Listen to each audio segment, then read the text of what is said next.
आज इंडियन स्टोअरमधून काही ग्रोसरी खरेदी करायची होती, तर त्यासाठी मी आणि अश्वथ गेलो आज मयुरी स्टोअरमध्ये आणि इथं गेल्या गेल्या गणपती बाप्पांचं दर्शन झालं आणि मन एकदम प्रसन्न झालं. सगळी ग्रोसरी खरेदी करून झाली आणि आम्ही चालत निघालो घरी. तर बरंच सामान होतं, ते सगळं मी या सॅकमध्ये भरलं आणि आम्ही दोघंजणं निघालो.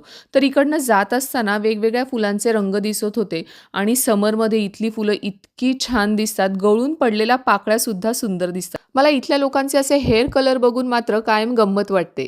तर मी आणि अश्वथ छान असं निवांत गप्पा मारत घरी निघालो आणि घरी येऊन मला करायचा होता स्वयंपाक. तर आज मला करायचं होतं मटण मसाला आणि सलाड. तर ते करून घेतलं आणि सगळं पॅक करून घेतलं आणि आज आम्हाला इन्व्हाइट केलं होतं सुगन्यानी तिच्या घरी डिनरसाठी. तर सुगन्या ही आमची फॅमिली फ्रेंड आहे.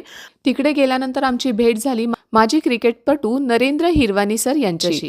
तर नरेंद्र हिरवानी सर हे खूप मोठे क्रिकेटपटू होते आणि खूप भारी बॉलर होते. आता ज्यांना क्रिकेटबद्दल माहिती आहे त्यांना नरेंद्र हिरवानी सर हे नक्कीच माहिती असतील. इथं ते त्यांचे क्रिकेटचे खूप छान किस्से सांगत होते आणि यांच्याकडून आशीर्वाद मिळणं यासारखं मोठं भाग्य नाही. तर आम्ही खूप एन्जॉय केलं त्यांच्यासोबत आणि खूप छान त्यांनी गप्पा मारल्या. तर असा होता आजचा दिवस. व्हिडिओ आवडला असेल तर व्हिडिओला लाईक करा, चॅनलला सबस्क्राईब करा. उद्या भेटूच. बाय.